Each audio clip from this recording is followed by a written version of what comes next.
सत्य वचन की राह पर चलें हम सदा। यीशु का साथ हो रहे हमारी हर दुआ।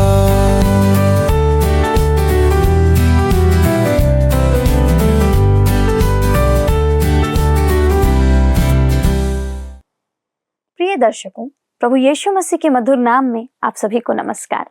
मैं पुनः आप सभी दर्शकों का इस बाइबल अध्ययन कार्यक्रम सत्य वचन में स्वागत करती हूँ। मैं आप सभी दर्शकों को बताना चाहती हूँ कि आज हम बाइबल के पुराने नियम से हागई नबी की पुस्तक का अंतिम अध्ययन करेंगे और आशा करती हूँ कि आप इस अध्ययन के द्वारा अवश्य ही आशीष को प्राप्त करेंगे।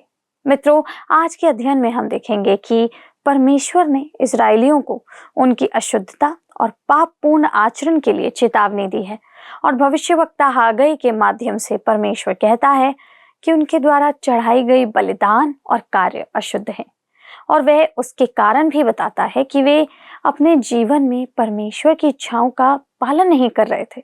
तब वह उन्हें स्मरण दिलाता है कि वे मंदिर के पुनः निर्माण में संलग्न नहीं थे। इसी कारण उनकी फसलें और प्रयत्न निष्फल हो गए थे। इसके बाद हम उनके परिणाम को देखते हैं। जब से उन्होंने मंदिर के निर्माण में ध्यान केंद्रित किया, परमेश्वर ने उन्हें आशीष देना शुरू किया। तो आइए हम परमेश्वर के दास के द्वारा जीवित वचन को सुने और आशीष पाएं। प्रभु में प्रिय दर्शकों, आप सभी को प्रेम भरा नमस्कार। एक बार पुनः आपका सत्य वचन बाइबल अध्ययन में स्वागत है। दोस्तों, हम हग्गाई नबी की पुस्तक का अध्ययन करते हुए उसके अंतिम भाग तक आ पहुंचे हैं। पिछले अध्ययन में हमने परमेश्वर द्वारा दिए गए चौथे संदेश पर विचार किया था, जिसमें हमने शुद्धता और अशुद्धता तथा पवित्रता और अपवित्रता के बाइबल आधारित नियम को देखा था। हम सब जानते हैं कि मनुष्य की दशा बहुत दयनीय है परमेश्वर के सामने। यिर्मयाह 17 अध्याय के 9 पद में लिखा है, मन तो सब वस्तुओं से अधिक धोखा देने वाला होता है, उसमें असाध्य रोग लगा है, उसका भेद कौन समझ सकता है। मित्रों, यह मनुष्य का चित्रण है जिसे केवल परमेश्वर जानता है और समझता है। मित्रों, यदि हम परमेश्वर के दृष्टिकोण से स्वयं को देख सकें तो हम स्वयं को भी दंडित किए बिना नहीं रहेंगे। यही बात मत्ती 15 अध्याय के 18 से 20 वचन में प्रभु यीशु मसीह कहते हैं, पर जो कुछ मुंह से निकलता है वह मन से निकलता है और वही मनुष्य को अशुद्ध करता है, क्योंकि बुरे विचार, हत्या, परस्त्रीगमन, व्यभिचार, चोरी, झूठी गवाही और निंदा मन से ही निकलती है। यही है जो मनुष्य को अशुद्ध करती है। परंतु हाथ बिना धोए भोजन करना मनुष्य को अशुद्ध नहीं करता। मित्रों, केवल हाथ धोकर आप रीति विधि पूरा करते हैं, पर आपका संबंध परमेश्वर के साथ इससे सही नहीं हो जाता। किसी कलीसिया का एक पुराना सदस्य अपने बारे में ऐसे कहता है, मैं कई सालों तक कलीसिया में एक पाखंडी था। मैं शहर के एक बड़े चर्च का सदस्य था। मैं सक्रिय सदस्य था और हर समिति में रहकर काम करता था। सच कहूं तो मैं मसीही नहीं था और सप्ताह के दौरान मैं ऐसे काम करता था जो किसी भी मसीही को नहीं करना चाहिए। मैं एक पाखंडी था। फिर एक दिन मुझे पता चला कि मैं एक पापी हूं और मुझे एक उद्धारकर्ता की आवश्यकता है। दोस्तों, यही बात है जिसने मेरे जीवन को या उसके जीवन को बदल दिया। हमारे हृदय का परिवर्तन सबसे महत्वपूर्ण और आवश्यक है। और मत्ती 7 उसके 16 से 20 में प्रभु यीशु मसीह यही बात कहते हैं, उनके फलों से तुम उन्हें पहचान लोगे। क्या लोग झाड़ियों से अंगूर या ऊंट कटारों से अंजीर तोड़ते हैं? इसी प्रकार हर एक अच्छा पेड़ अच्छा फल लाता है और निकम्मा पेड़ बुरा फल लाता है। अच्छा पेड़ बुरा फल नहीं ला सकता और न निकम्मा पेड़ अच्छा फल ला सकता है। जो पेड़ अच्छा फल नहीं लाता वह काटा और आग में डाला जाता है। इस प्रकार उनके फलों से तुम उन्हें पहचान लोगे। मनुष्य के हृदय से ही सारी बुराइयां निकलती हैं। इसलिए हृदय का परिवर्तन होना आवश्यक है और होना चाहिए। मित्रों, अनुष्ठानों और इस तरह की अन्य चीजों के माध्यम से स्वयं को परमेश्वर के समक्ष स्वीकार योग्य बनाने का प्रयास करना ऐसा ही है जैसे गंदी नाली को साफ और सुगंधित बनाने के लिए उसमें आप 1 या 2 लीटर इत्र डाल दें। मित्रों, यह काम नहीं करेगा कभी भी ये सिस्टम या फॉर्मूला काम नहीं करेगा। मित्रों, यही बात पौलुस प्रेरितों के काम 8 अध्याय के 21वें पद में शमौन टोन्हे से कहता है, क्योंकि तेरा मन परमेश्वर के आगे सीधा नहीं है। परमेश्वर हमसे एक शुद्ध और पवित्र हृदय की अपेक्षा करता है। और इसी प्रकार से इफिसियों 6 अध्याय के 6वें पद में लिखा है, मन से परमेश्वर की इच्छा पर चलो। इब्रानी 10:22 में कहता है, तो आओ हम सच्चे मन और पूरे विश्वास के साथ और विवेक का दोष दूर करने के लिए हृदय पर छिड़काव लेकर और देह को शुद्ध जल से धुलवाकर परमेश्वर के समीप जाएं।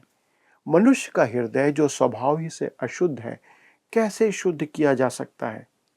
क्या मनुष्य इसके लिए कुछ कर सकता है? प्रश्न है, पर इसका उत्तर है नहीं। दोस्तों, यह कुछ ऐसा है जैसे कि एक ड्राई क्लीनर की दुकान पर सामने एक बोर्ड में ऐसा लिखा हुआ था, हम आपके चरित्र के दाग को छोड़कर सारे दाग निकाल सकते हैं। मित्रों, विश्वास करें, हम पृथ्वी पर ऐसा कभी नहीं कर सकते।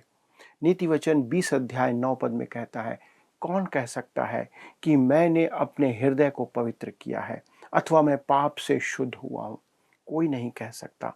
यशायाह 1 अध्याय 18 पद में परमेश्वर एक उपाय हम सभी को सुझाता है और कहता है, यहोवा कहता है, आओ हम आपस में वाद विवाद करें। तुम्हारे पाप चाहे लाल रंग के हों तो भी वे हिम के समान उजले हो जाएंगे, और चाहे अर्गवानी रंग के हों तो भी वे ऊन के समान श्वेत हो जाएंगे। यही बात पहला पतरस 1 अध्याय के 18 और 19 पद में पतरस लिखता है और कहता है, क्योंकि तुम जानते हो कि तुम्हारा निकम्मा चाल चलन जो बाप दादों से चला आता है, उससे तुम्हारा छुटकारा सोने चांदी अर्थात नाशवान वस्तुओं के द्वारा नहीं हुआ, पर निर्दोष और निष्कलंक मेमने अर्थात मसीह यीशु के बहुमूल्य लहू के द्वारा हुआ। और एक गीत इस बात को इस रीति से कहता है, मेरे पाप क्या धोएगा। प्रश्न पूछता है गीतकार कि मेरे पाप क्या धोएगा, किससे मेरे पाप धुल सकते हैं? और उसका उत्तर है प्रभु यीशु क्रिस्त का लहू। यही एक महान सिद्धांत है जो वचन में इस पूरी बाइबल में हमें दिया गया है। मित्रों, परमेश्वर हग्गाई नबी के द्वारा लोगों से कहता है, तुम इसलिए आशीषित नहीं हुए क्योंकि तुम अशुद्ध हाथ और हृदय से मेरे पास आते हो। अब हम आते हैं हग्गाई के 2 अध्याय के 14वें पद पर लिखा है, फिर हग्गाई ने कहा, यहोवा की यह वाणी है कि मेरी दृष्टि में यह प्रजा और यह जाति वैसी ही है और इनके सब काम भी वैसे हैं, और जो कुछ वे वहां चढ़ाते हैं वह भी अशुद्ध है। दोस्तों, उनके अशुद्ध मन के कारण उनकी आराधना भी अशुद्ध हो गई थी। यही एक कारण है कि मनुष्य उद्धार पाए बिना परमेश्वर को ग्रहण योग्य कुछ भी कर नहीं सकता। आपका गीत संगीत सब कुछ निरर्थक है। यहाँ पर हमें बाइबल के ज्ञाताओं के मध्य वैचारिक मतभेद देखने को मिलता है, जो कि पद 15 से 19 में पाया जाता है। कुछ टीकाकारों के विचार में ये पद स्वदेश लौटने वाले इस्राएलियों की मंदिर निर्माण के प्रति उदासीनता के संबंध में दिए गए हैं, ऐसा वे मानते हैं। पर कुछ टीकाकारों के अनुसार मंदिर निर्माण के बाद उनकी निराशा से संबंधित है, क्योंकि उनकी बुरी दशा में परिवर्तन अब तक नहीं आया था। और हग्गाई कहता है कि कार्य में बदलाव का समय नहीं आया है और बुराई में पवित्रता से अधिक प्रभावशाली संक्रमण होता है और उसका प्रभाव बहुत समय तक होता रहता है। मित्रों, मेरी समझ के अनुसार यहाँ पर परमेश्वर इस्राएल को एक महान सिद्धांत समझा रहा है, जैसे कि अशुद्ध के संपर्क में भी पवित्र वस्तु अशुद्ध हो जाती है, वैसे ही मंदिर के पुनः निर्माण के उपरांत भी उनके मन परमेश्वर से दूर होने के कारण वे परमेश्वर की आशीषों से वंचित थे। दोस्तों, अब हम आते हैं 15वें पद पर, जहां पर हग्गाई कहता है और उसका शीर्षक है आशीष की प्रतिज्ञा। अब सोच विचार करो कि आज से पहले अर्थात जब यहोवा के मंदिर में पत्थर पर पत्थर रखा नहीं गया था, मित्रों वह कह रहा है कि अब जब वे उसकी ओर फिर गए हैं तब इस दिन से परमेश्वर उन्हें आशीष देना आरंभ करेगा। तब हम 16वें पद में इसी बात को पढ़ते हैं, जहां पर वह कहता है, 16 से 19 पद को हम पढ़ेंगे। उन दिनों में जब कोई अन्न के 20 नपुओं की आशा से जाता तब 10 ही पाता था, और जब कोई दाखरस के कुंड के पास इस आशा से जाता कि 50 बर्तन भर निकाले, तब 20 ही निकलते थे। मैंने तुम्हारी सारी खेती को लू और गेरुई और ओलों से मारा, तो भी तुम मेरी ओर ना फिरे। यहोवा की यह वाणी है।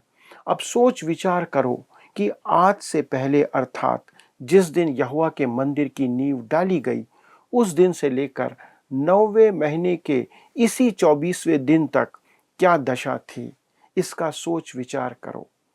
क्या अब तक बीज खत्ते में हैं? अब तक दाखलता और अंजीर और अनार और जैतून के वृक्ष नहीं फले, परंतु आज के दिन से मैं तुमको आशीष देता रहूंगा। मित्रों, परमेश्वर कहता है, अब क्योंकि तुम्हारे मन मेरे साथ उचित संबंध में आ चुके हैं, मैं तुम्हें आशीष दूंगा। देखिए, यहाँ पर उन्होंने मंदिर बना लिया था और धार्मिक संस्कार भी निभा रहे थे, परंतु इतना ही पर्याप्त नहीं था और हमारे लिए भी यही पर्याप्त नहीं है। जब परमेश्वर ने उन्हें बेबीलोन की बंधुआई में भेजा था, तब भी वे रीति रिवाज निभा रहे थे। सच तो यह है कि उनके मन परमेश्वर से दूर थे, अव्यवस्थित थे, उनमें अवस्थित नहीं थे। मित्रों, यहाँ पर एक सुझाव इस वचन में दिया गया है कि यदि आपकी कलीसिया को सुधारना आप चाहते हैं, तो एक विधि है जो यहाँ पर दी गई है। यदि आपके पास बाइबल की शिक्षा देने वाला एक पास्टर है, एक प्रचारक है, तो आप अपना मन शुद्ध करें, पश्चाताप करके आराधना में जाएं। इस प्रकार आपकी कलीसिया को मिलने वाली आशीष रोकी नहीं जाएगी। स्मरण रखें कि अशुद्ध वस्तु के स्पर्श से पवित्रता भी अशुद्ध हो जाती है। ये बाइबल का नियम है, ये सिद्धांत है। आशीष पाने से पूर्व आपका मन परमेश्वर के साथ उचित संबंध में होना आवश्यक है और यह एक महान सिद्धांत है। मैं इससे अधिक दूसरी व्यवहारिक बात इस मसीही जीवन में कुछ नहीं जानता। अब हम आते हैं अगले शीर्षक पर, जो है परमेश्वर के कार्यक्रम का प्रकाशन या परमेश्वर की योजना जो वो यहाँ पर प्रकट करता है। आइए हम पढ़ते हैं हग्गई 2 का 20वां पद, जिसका शीर्षक है जरुब्बाबेल से परमेश्वर की प्रतिज्ञा। लिखा है, उसी महीने के 24वें दिन को दूसरी बार यहोवा का यह वचन हग्गई के पास पहुंचा। लिखा है उसी महीने के 24वें दिन को। दोस्तों, यह वही दिन है जब पिछला संदेश दिया गया था, अर्थात 24 दिसंबर 520 ईसा पूर्व।